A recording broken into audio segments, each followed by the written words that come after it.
Excellent. Let's get started. Welcome to tonight's Scottish Testing Group session, everybody. It's good to have you with us, and very much excited for this one. We're going to have such a great speaker.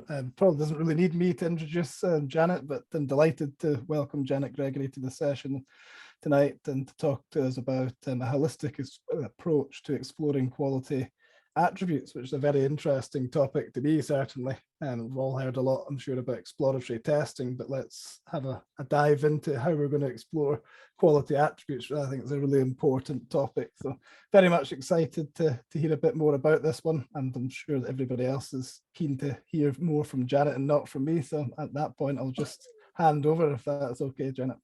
Yep, that's just fine. So I'll share my screen. Share, and away we go. All right. Just have to move a couple of things out of the way because it always works that way, that when you share a screen, things move around on your screens. So you always have to rearrange. Anyhow, I'm hoping that this meets your expectations. It might be a little bit different than you're thinking about, but let's just kind of get into it and go from there. I'm going to move that out of the way too. All right. So David introduced me. This is my kind of contact information. On the very last page, I have email and stuff too as well. I'm not going to talk much about me or myself, I guess would be a better grammatical kinds of thing. But I've been working in Agile and with a quality focus for about 20 years. I've started, actually over 20 years now. I started as a programmer, but went into a QA management role. And since then I've been tester, consultant, coach, lots of different roles, but always kind of looking at it from a quality perspective.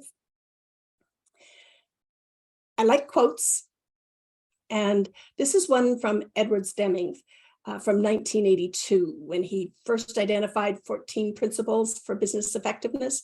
I'm hoping everybody's familiar with those, because I think the principles are still alive and well in effective Agile teams and organizations. My only issue with this particular quote is that I find the idea of productivity is misunderstood quite often. The second quote is one of mine. And when I go into companies, I find that when they're transitioning to Agile, they really concentrate on the idea of speed and they forget about quality. So I like to say that if you focus on the quality, the speed will come. But if you do the reverse, often the quality gets lost. So I talk a lot about quality these days to teams. Now, there is a relationship between development, which includes testing, of course, and the quality of our products. But I find they get confused very often. There's a relationship, but they are not the same thing. In today's talk, I'm actually going to be concentrating on the quality attributes and how teams can make it part of their everyday development focus or process. So first of all, let's talk a little bit about quality. So if we think about coffee as an example, or tea, if you like, if you don't drink coffee. Right now I have tea, and I like it in this kind of a cup, which is a bamboo cup. But what kind of coffee do you like best, or tea? How do you know? I find that people usually answer it's about the taste or perhaps the ambiance of the coffee shop itself. Sometimes people will base their preference on where coffee comes from. Is it fair trade, for example? But hardly anybody ever talks about the beans themselves, where they were planted, what elevation were they at, how often they got watered when they were picked. Some might care about how they were roasted, but not too many. How do you know if a cup of coffee has high quality or low quality? For example, the same beans can be used in a truck stop and sold for $1 or £1, or maybe in your favorite coffee shop and sold for $5 or £5. Which really is the better coffee? Which do you think has the higher quality? It kind of depends, doesn't it? So it's something to think about as we go through this presentation. But let's kind of switch up a little bit and talk about process. We all know this model, right? When all the testing was done at the end, and that never happens anymore, right? Never. But because we have Agile, we release in short cycles, we have cross-functional teams, we have daily stand-ups, we have, I can go on and on and on. But in reality, what I see many teams practicing is what I call a mini waterfall, with all the testing done at the end of the iteration. And very little testing is done from a quality attribute perspective. So along came the DevOps cycle, which is absolutely wonderful, was a great thing. But because it's no longer that horizontal line, the flat kind of line that has a beginning and end. So it doesn't have a stop and a start, it's continuous. But if we look at some of the versions of the DevOps cycle, there's still this testing phase right before we release. And that bothered me a lot. But when we start looking, so it obviously bothered Dan Ashby too, because he took that typical DevOps cycle and showed how testing was involved throughout. I call it his we test here and here and here kind of model. He called it his continuous testing in DevOps. But he shows that it's not a phase, it's an activity that happens throughout. And I love this picture, and I used it in so many of my presentations. But I thought he put a little bit too much emphasis on the implementation details, like branching and merging. It is correct, and it's important. So, but I took a little bit, a new stab at trying to create a new infinite loop. So I changed it to something that made more sense to me, thinking from a testing perspective as well. So, typically a development cycle would start at the discover stage. And what do we want to build? We plan at a high level, maybe. We seek to understand what to build. We build it. But understanding that even if we build it really, really well, if we have the best process in the world, if we build it wrong, it doesn't do anybody any good, right? And that building includes coding and testing. Then we move on to deploy, release, observe, and hopefully we learn something and apply it to our next feature or next story. I've got some pauses in here just to show that we should reflect. Are we ready for that next stage? Not meant to be a gate, but to say, hey, do we really understand what we want? Are we ready to build? Right? Now, this just has a lot of different examples of the types of testing that might happen. I use the word holistic because I find that the word continuous has gotten hijacked. And to mean automation, a lot of the vendors now are using, the tool vendors are using continuous testing to mean automation only. But when we think of testing from a holistic point of view, we realize there's a lot of different types of testing. There's no start, there's no beginning, we're just kind of constantly doing it. And so we have to think about it holistically from a story perspective, but also from the big picture perspective. So if we start out where we might normally start, think of starting at the discover stage, right? That's when we start to test the ideas. We might go really slowly if it's a brand new thing that we don't know about. And so we move from the left side to the right side and back again. We might go slow, we might go really fast if it's something we've done before and we know a whole lot about it. So it doesn't have any time attached to it. So in the discovery stage, this is where, say, business folks with the help of others decide what needs to be built. So the business, domain folks, leadership team, whomever, need to really understand if the idea or the feature makes sense. Is it working towards their overriding goal, their North Star, if you like? Every organization has a different word for that kind of vision. At least we hope they do. We want them to pass on that information to the delivery teams. I just did an exercise with an organization on impact mapping, and different talk, not even talk about that. But what it did was show them where deliverables come from. Where did this idea come from? And it's important for the teams to understand that, because that's how they can do their best jobs, right? And if teams have the option and the ability to ask questions and give feedback, that's a good thing. So when we get into the planning, this is getting into more detail, right? I talk about this as testing early. And this is often where testers can add a lot of value because they're using their critical thinking skills. That's what we have, our brains. We get to ask what if questions.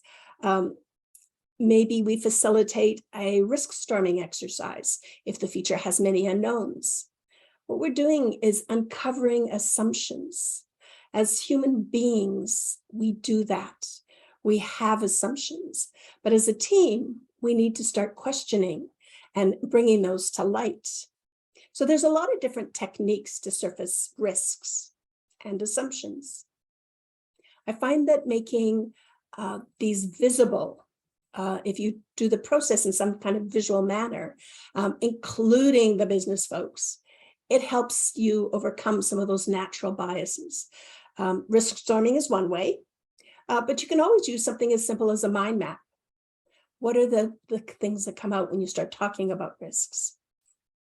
So I tend to prompt people to think about, the headline thing. What don't you want to see in the headline the day after you release? Or asking the product owner, what's the very worst thing that can happen? Because those things, people start thinking about their highest risks. And each of those risks need to be mitigated somehow. And that's often where testing comes into play. So if we think about risks for your product, right? And every product will have different risks, right? But think about the impact. What is the greatest probability of happening? And these are questions that you need to explore with your team, maybe even perhaps with other groups in your organization.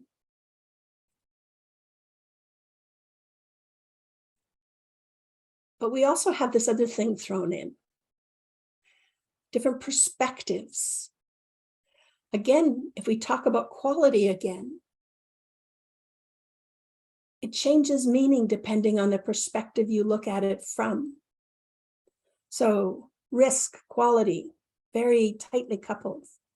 So our customers, do we know how they use our product? We can use personas, right? And customers in this sense can be more than just the end users who buy the product. It might be other stakeholders, such as the business people who really want to make a profit. Then there's the product itself, the product value. Remember that coffee? How much are you willing to pay for that coffee? Are you only going to pay $1 for that one in the truck stop, or are you going to go to your favorite coffee shop and pay $5? Because you're paying for the ambiance, you're paying for the barista. It all adds up, right? So it's perceived value. So then there's, of course, the process point of view. And we'll kind of talk about that as we go through. So quality again, it's a huge word. And it changes meaning depending on the perspective you look at it. So a story I like to tell is several years ago, I was in Hawaii with my children and grandchildren. And two of my grandchildren, one was on the deck and he was looking out over the bridge or out of the glass and looking out over a bridge and water. And he said, Daddy, come here. The cars are driving on the water. So my son-in-law went out and he goes, no, Braden, they're not driving on the water. They're driving on the bridge. And Braden was insistent. He was about 4 or 5. And he was insistent and he was starting to get angry with his dad. And his dad was starting to get a little bit angry as well.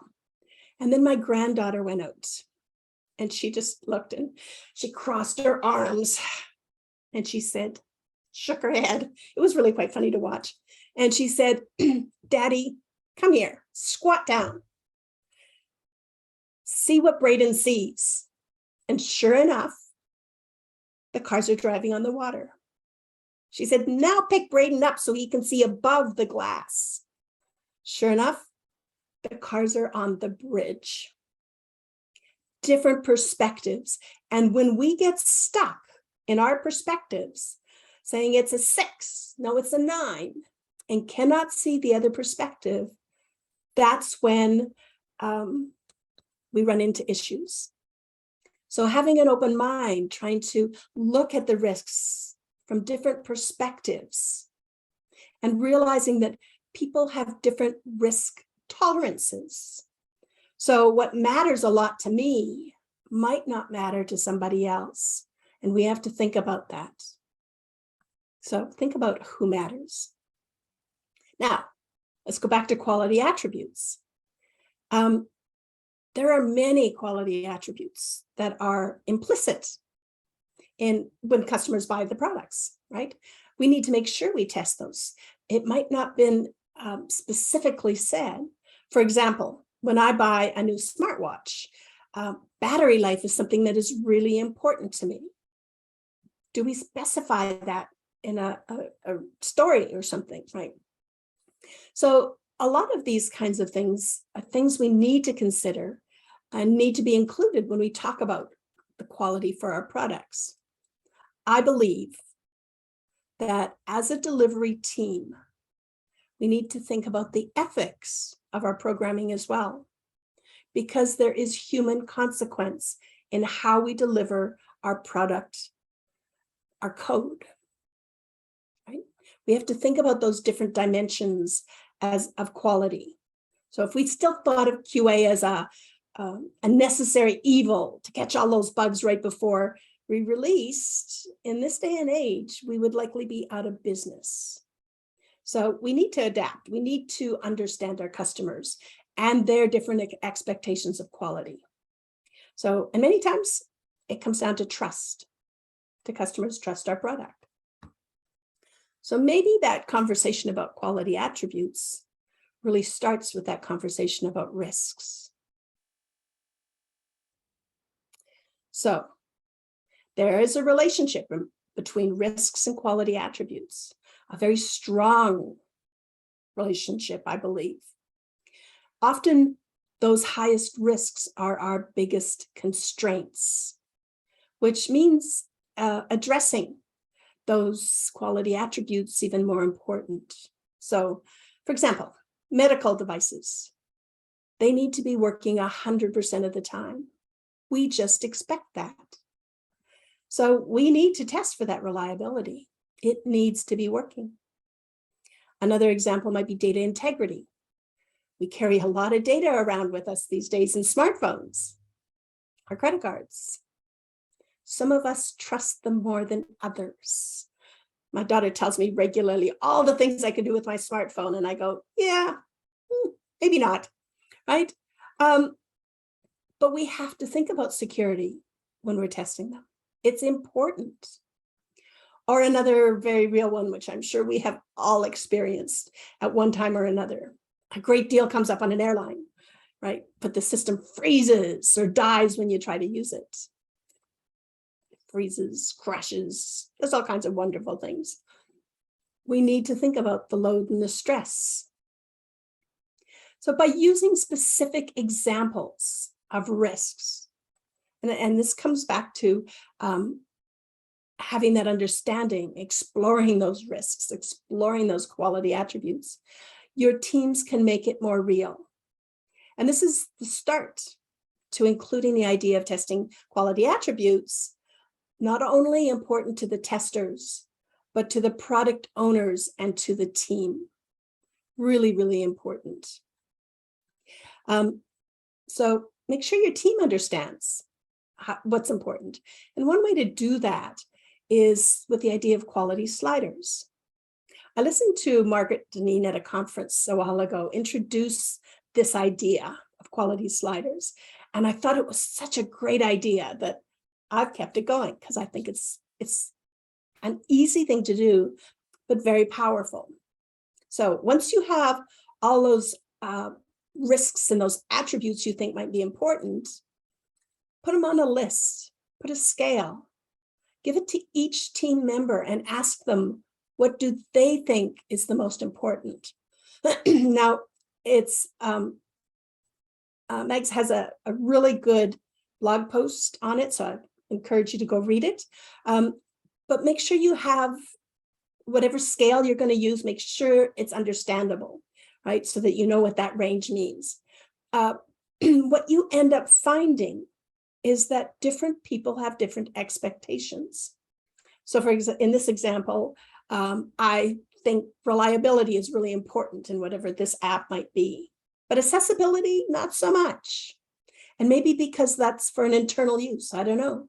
But maybe somebody else on our team has a different understanding and thinks accessibility is really important. So I like to do this with the team, and then you can have that conversation. But also take it one level up.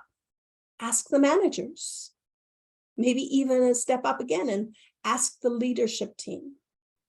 Does everyone have the same expectations? So this exercise helps you kind of quantify priorities for your quality attributes, tells you which is the most important thing to be testing for, but it doesn't necessarily help you with measuring or what level will prove success. So I worked with a team a while ago where the customer defined reliability as the system being up for 24/7 with a full suite of automated tests running for 2 weeks straight. So as a team, we took it one step further.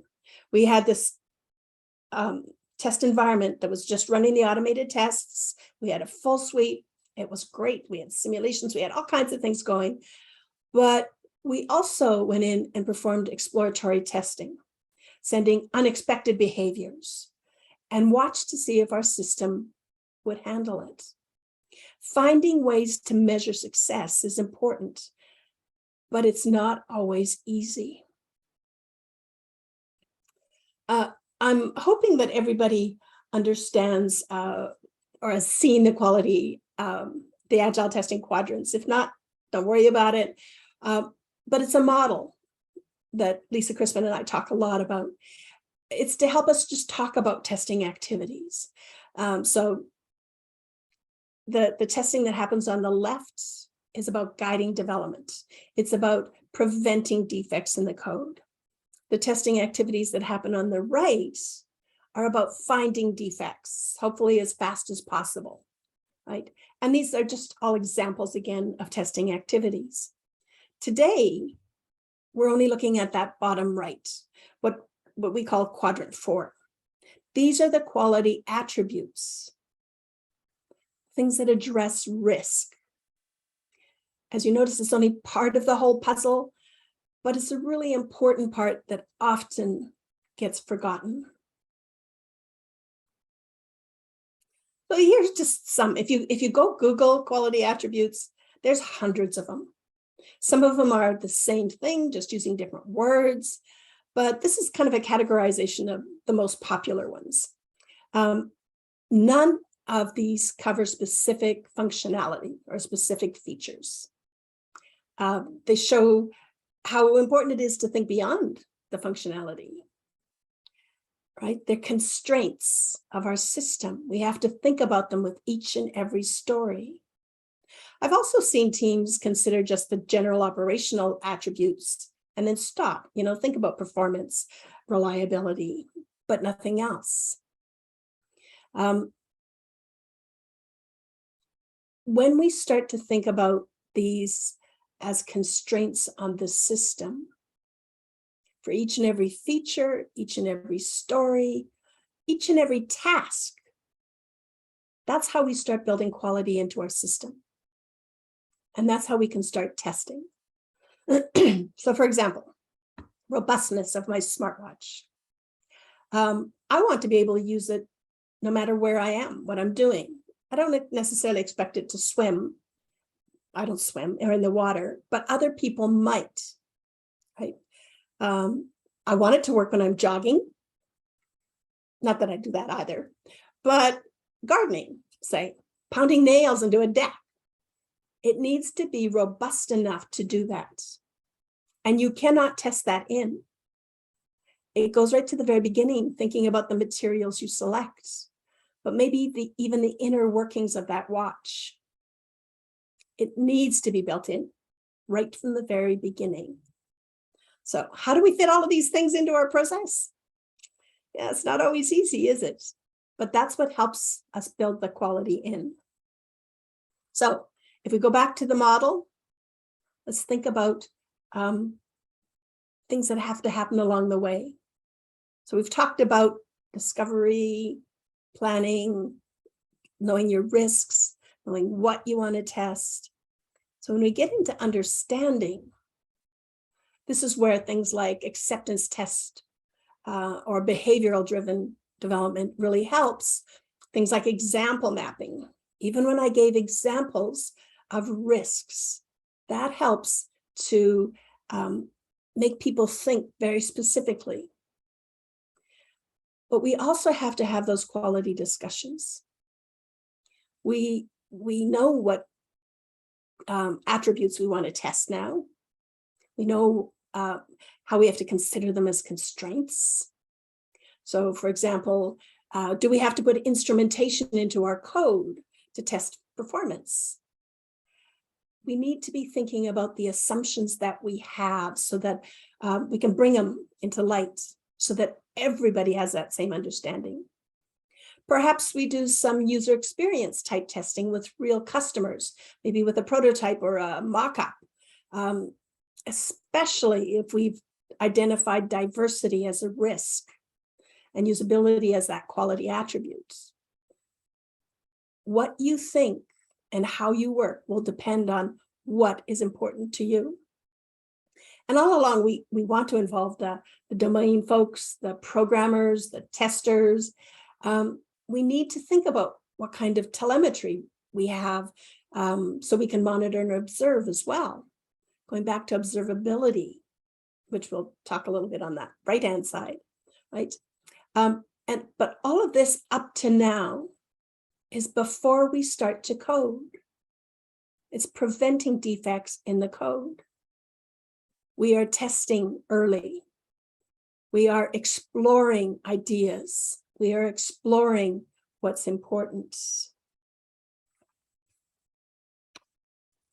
So when we get into building, right? We've done all of this work before. Sometimes it goes really quickly because we've done this stuff before. But sometimes it will take longer because it's a brand new feature and we have to really think about it a little bit more. When we get into building, that's, coding and automating, testing, not necessarily in that order, but I won't dwell on functionality today because you folks all know that. But TDD, for example, it's about design.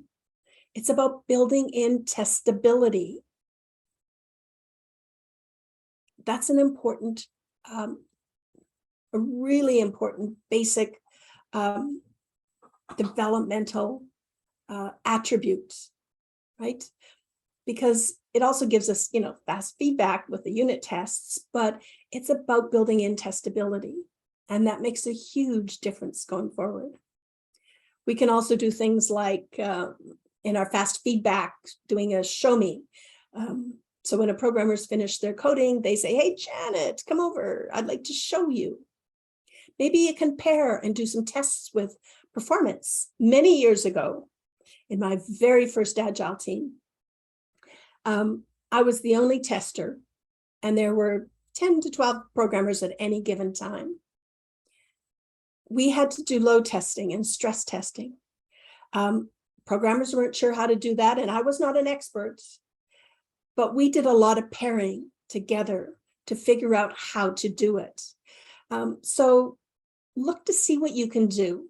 Maybe it's working with a programmer to do some performance tests, or maybe looking at a new query, running through an optimizer. Those are sorts of things that you can do early. From a programmer perspective, have they included all the instrumentation to say help test performance? Or did they do their due diligence in thinking about security? Do they even know how to code for some of the security issues? Because you don't want to have to do testing for that, and the programmers could have prevented it in the beginning, right? It's a symbiotic relationship. Because we want to find those issues as early as possible. So really encourage people to think beyond testing functionality. So there's a lot of other human-centric activities we can do, like exploratory testing at the story level, at the feature level. For example, if I was using personas, thinking of the end user, I'm going to be thinking of the product as a whole, maybe from a very specific point of view, but I might be using accessibility heuristics to help me with my charter. So really consider what it is that's important. Building is critical. But let's move to that right side of that loop. So the code has been written, we've deployed it, maybe to a development environment, maybe a test environment, maybe both. I really separated out deployment because I think this is where a strong deployment pipeline really shows its strength. Much of what we see in a delivery workflow is automated, but there usually, and I'm going to say usually, is human-centric testing activities as well. There's lots of different testing activities, but quite often this is where we get the opportunity after deployment to test those quality attributes like load, performance, stability, recovery, all of those, way too many to mention. The pipeline gives us a way to also get fast automated feedback if we found a way to automate some of these quality attributes. Not all can be automated, but we can do a whole lot. If we just thinking about accessibility, there's some things we can test for early. There's a whole lot that we want to do from a human perspective as well. It takes both. Now, this again is a very simplified example, but you can see how thinking about which tests need to run can be transferred to thinking about when they need to be run, which environment they need to be run. Are they done by a human or are they automated, right? Can we test in the developer's local environment as early as possible? Or do we have to wait for that build? Or do we have to wait for it to be deployed, right? So we want to be thinking about a lot of these things and making sure the whole team understands it. So even if we think about, say, the infrastructure that goes into that pipeline, we want to be thinking about that goes into that reliability. Can we test that infrastructure?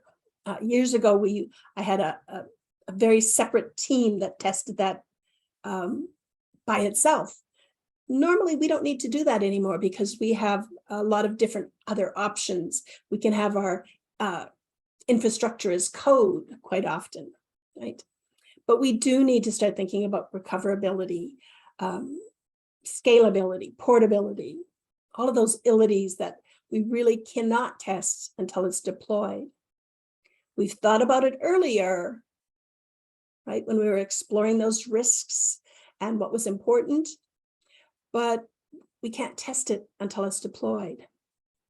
I worked with a stock exchange system many years ago, and the most important thing was never losing a trade or an order.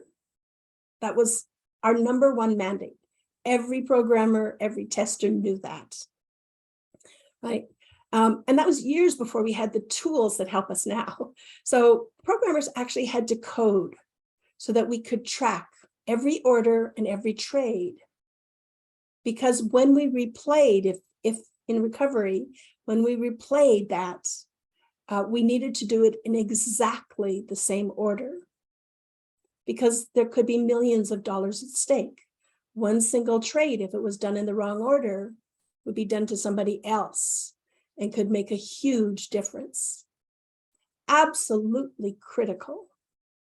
As testers, we needed to understand how that was done.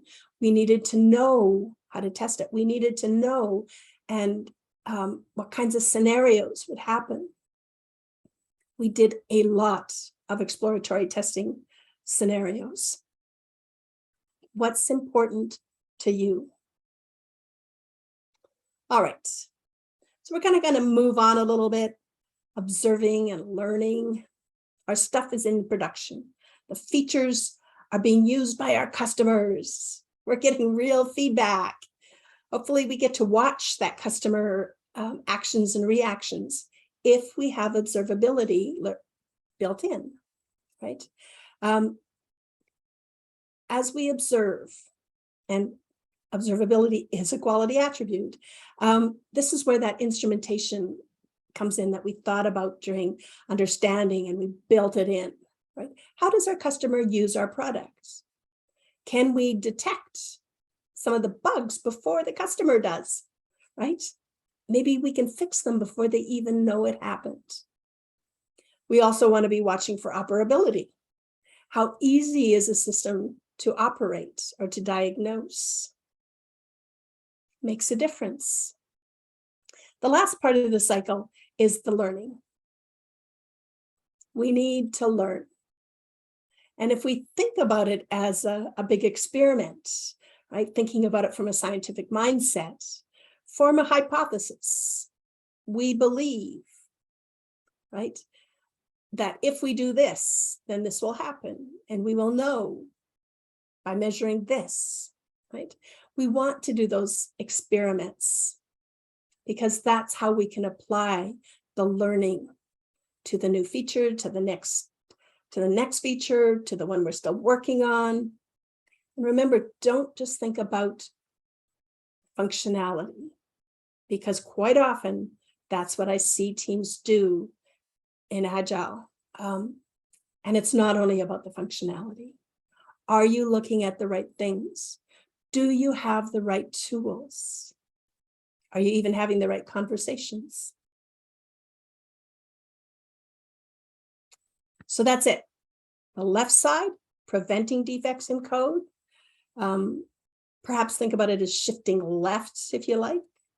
You want to think about ways to build quality into the products. You want to think about ways to build quality into your process. So exploring those risks, considering how we can start testing early. How can we mitigate those risks as we go? The right side, observing, finding defects and fixing them as quickly as possible. More expensive, for sure, but very necessary. So you have to leave time when you're talking about a story or a feature. You need to build this into each and every story. You want to be always thinking about, could we do this earlier? No? All right. We need to leave time to do this. How can we do this? Who can help? But it's also about feeding information about what we learn from our customers, maybe from operations. How do we feed it back into that loop, into discovery? asking if we're meeting the needs or solving the problem we set out to try to fix. Now, measuring product quality, and I'm not going to talk a lot about measuring, this is the only slide I have in it, is really difficult. I showed this one because I thought it showed a real difference in quality attributes. Isabel Evans showed this graph at a conference a while ago, and it was showing the difference between two different companies. Basically, they had the same product, the same functionality, but they were aimed at completely different users. One set did not care about speed. They were scared of making mistakes. They were not tech savvy. That's the red line. The other group valued being able to complete the tasks quickly and wanted the flexibility. It was aimed at people who had disabilities. So it wasn't about price point, but it was about an attribute difference. Same functionality, but how they went around building that product was completely different. They were competitors, but not really, since they had such a different customer base. The value of each was differentiated by how they rated their risks, and then the quality attributes they thought was most important to them. Both provide value to the customer they were targeting. Both knew their customers well. So finding a way to kind of measure what's important, and if you're making it, don't just think about the features and the functionality. Think about your quality attributes. Let's go back to that initial coffee example. What kind of quality attributes are important to coffee? Scalability? Maybe. We have to give lots of coffee to lots of people all at the same time. Think a wedding, right? A big wedding. User experience. Making sure the customer gets the right level of foam, or maybe the pretty design, or comfortable chairs to sit in. Reliability. Making sure that it's the same taste every time I go in. Right? Quality is tricky, and it starts with the discussion. Remember that value-based? $1 for in the coffee shop, or in the gas station, $5 for the coffee shop. What's important? Who's your customers? So it's not enough to make sure that the product works. It meets the needs. Yeah. We need to think about quality. So the teams need to think about quality.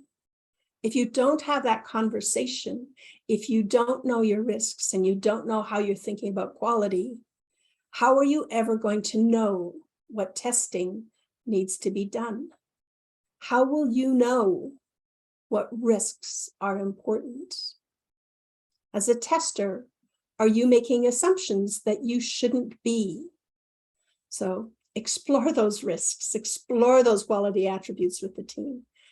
Really understand how you can test them and how you can test them early. And it comes down to trust. Do you trust the apps that you use? How well do you trust them? Do your customers trust your apps that you are building for them? Do you know? And with that, we're going to turn it over to questions. So here's my contact information again, my email address. Please feel free to contact me. I enjoy getting emails. Ask me lots of questions. I'm going to stay for questions here. I think we have, a good almost 10, 15 minutes. And I will make this available, by the way. Do you put it up on a website someplace? I'm sure. And this is a set of references. And we'll turn it over to questions. And I will stop screen sharing. I can find my stop screen sharing. Here we go. All right. Done. Thank you so much, Janet. It was such a thought-provoking talk and really makes you think about everything you do in your everyday role as a tester and whether you're tying it back to the risks, something I feel we constantly lose track of when you're in the thick of things, you're busy looking at features, the UI, everything takes over your thought process and you kind of lose track of kind of the more non-functional features and aspects that will make quality a holistic aspect of a product. I'll first go into the Q&A to see if there's anything. I see no questions. We happen to have a couple that have been shared by Greg McKenna, who couldn't be here today, unfortunately. But he's asked me to raise them on his behalf. So one of the things that Greg wants to know is there a particular area within your approach that has had repeated success in changing teams' mindsets from testers' own testing to a whole team responsibility for a holistic approach to test and quality? Yeah, that's a really kind of a difficult question, because I think so much of it depends on where the team is at in the first place. If there's been a lot of, and to say if they're at the beginning of their journey and they've come from a place where there was antagonistic behavior, so the testers and developers saw each other as enemies, it's very different than if they actually like working together. So there's not one tried and true approach. When I'm starting from scratch with the teams that are have a hard time trusting each other, because that's really what it is, you have to go slow. You have to go one step at a time. One of my favorite things is, can we try this, right? So I will work with, do coaching with testers to say, okay, find your favorite programmer, the one you have the best relationship with. Start with that one and go in and say, I learned something new today and I would really like to try it. Would you be willing to try it with me? And if you have a good relationship with them, they will say yes every time. And you might say, Janet was talking about this idea of show me. When you're finished coding this particular story, could you walk me through what you did? And it would help me to know, it would be like a little demo, and then I could save a lot of time. Always telling why I need it, not about, I want to check up on what you did. It's what can I get out of it as a tester? And slowly, slowly, the behavior will change.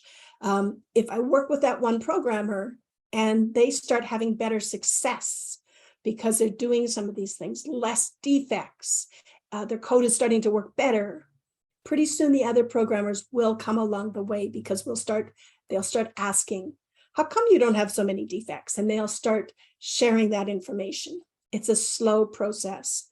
If they're coming from a place where they already have a good relationship, I will come at it from a completely different view. I will come at it from a retrospective and say, okay, what can we do as a team to make testing more holistic, right? And we'll start from there instead.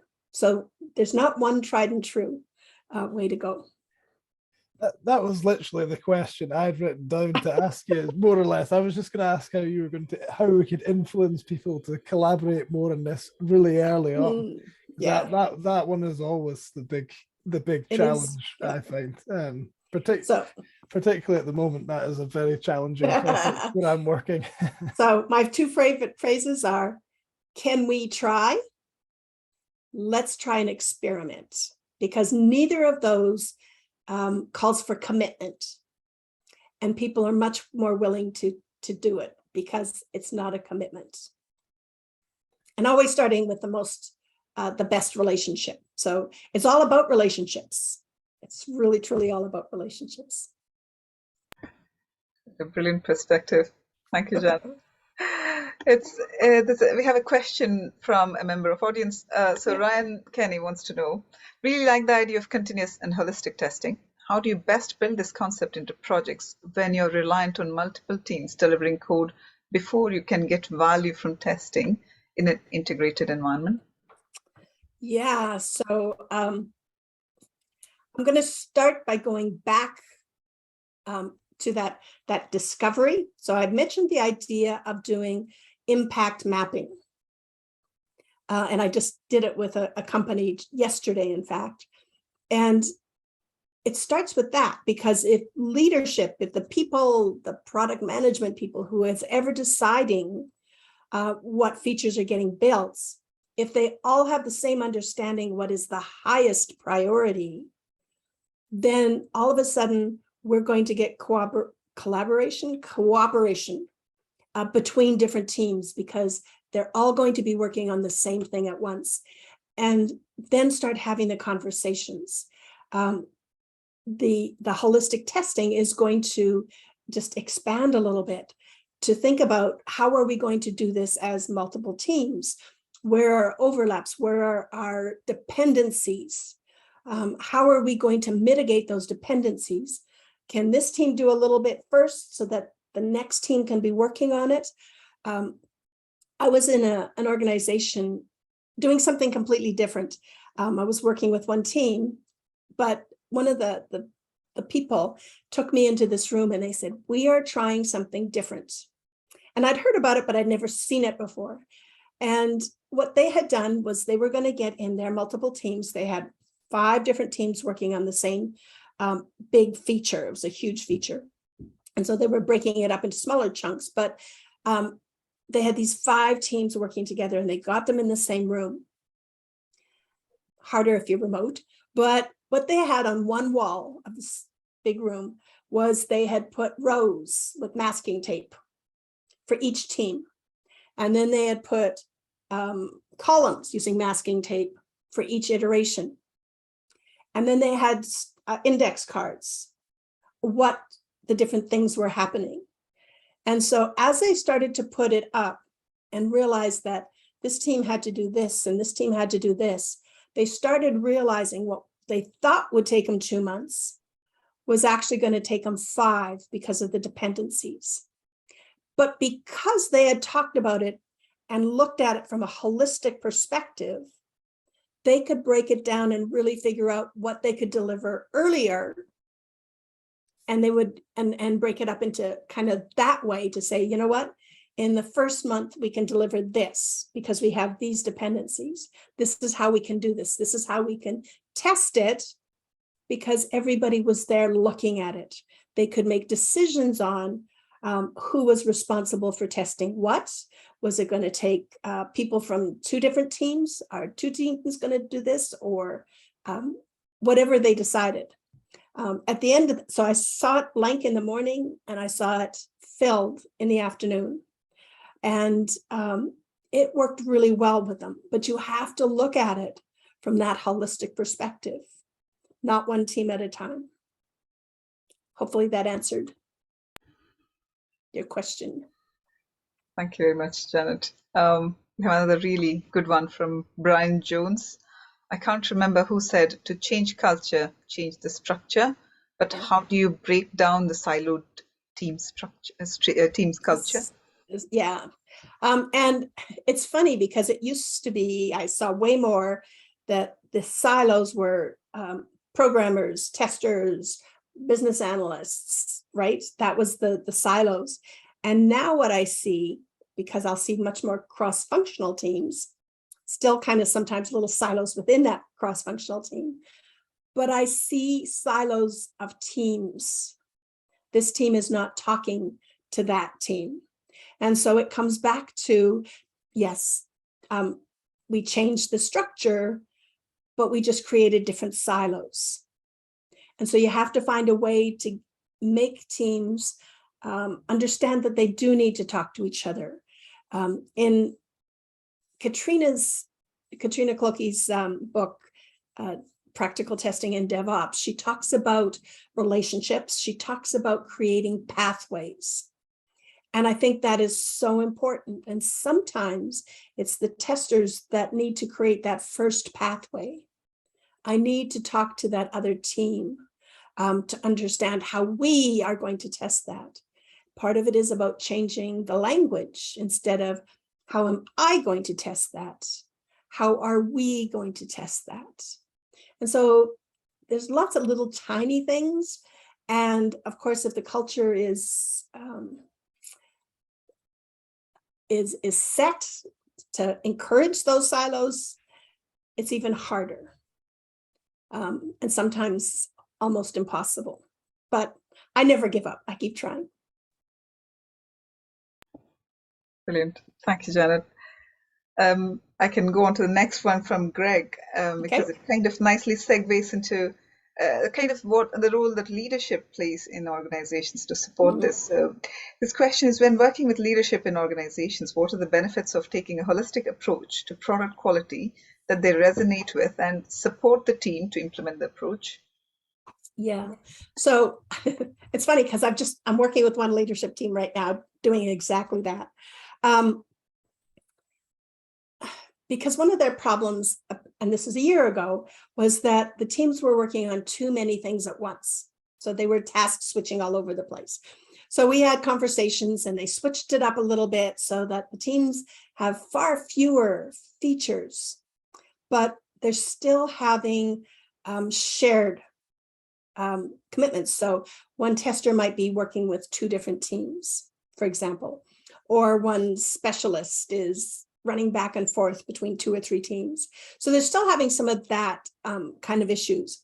So I believe, and this is a hypothesis kind of thing, that by starting with an impact map, understanding what their overriding goal is, because at this point in time, the only person who knew what the overriding goal was the director. That was the only person. And now all of a sudden, the rest of the leadership team is understanding. We're understanding where the deliverables that they're working on come from. And what that's going to do is help the teams, because they're now going to know why they're doing things. They're going to be knowing who is it for. The teams are also going to have, because the leadership team has a better handle on priorities, they still have to work on that one. But if they're working on the highest priorities, then the teams aren't going to be getting a lot of different things coming at them from a lot of different places. They're going to be getting it from one place, and they're just going to be able to do their job better with less task switching, with less defocusing. That's, I believe, how it is. And I think that when the leadership team understands how they influence how a team works by just something as simple as setting priorities, that's how we start working together. And that's how you change culture in an organization. Fantastic. Long answer. Thank you. Thanks so much. Of course, it has to be. It goes with that level of detail, Jan, but really appreciate you taking time to address that question. I think we have one just come in. I know we are out of time, but maybe we can fit in this last one. Sure. How can we integrate the holistic way of test approach, especially when a company is implementing the CI/CD pipelines? Yes. So that couple of slides about talking about the pipeline. So visualize that pipeline. That's the first thing you want to do, is get it up on a whiteboard or a Miro board. Talk about what that pipeline is. Talk about what testing happens. Talk about what is being automated. Understand what is being automated. Understand what has to be done by people. When you're starting, and that's why I call it a delivery workflow, because when they talk about a deployment pipeline, they're talking about fully automated, and very, very, very few companies are there. But it's a delivery workflow. It's a pipeline, it's just not completely automated. But make sure you talk about, make sure you visualize to say, these are all the testing activities. How are we going to fit them in? Is it going to be dependent on this? Can we move to staging if we haven't done this, right? Have it visible. And this is a great opportunity to talk about holistic testing, because it gives you this, what can be done early in your local test environment or in your local programmer environment. What can be done when we first deploy it to a development environment? What can be done when we deploy it to a test environment? What other environments do we need to have to test automated security, right? It's a great opportunity to bring in the idea of holistic testing. Just make it visual. Fabulous. Thank you so much, Janet. I'm afraid we are out of time. So if anyone wants to reach out to Janet, please do use one of the platforms that Janet's kindly shared for any further questions. And that I think we'll have to bring the session to a close. And if I can please, thank you very much, Janet, for taking time for delivering this. Really, really appreciate. And what a fantastic session for those who've experienced it live and those who are watching a recorded version. There's a lot to take away from this talk. So I hope everyone in the audience appreciates the content you've just delivered. Thanks to all the members of audience as well. I'll hand over to Sue, please, for a final note of close. Thanks. Yes, again, thank you very much for that, Janet. Some really interesting elements, and I will no doubt tweet or ping you on a couple of questions. So yeah, brilliant, thank you. Just to finish off the day by saying, keep a lookout for various information and posting, because we're putting together the in-person event for the 10th of November to be held in Glasgow.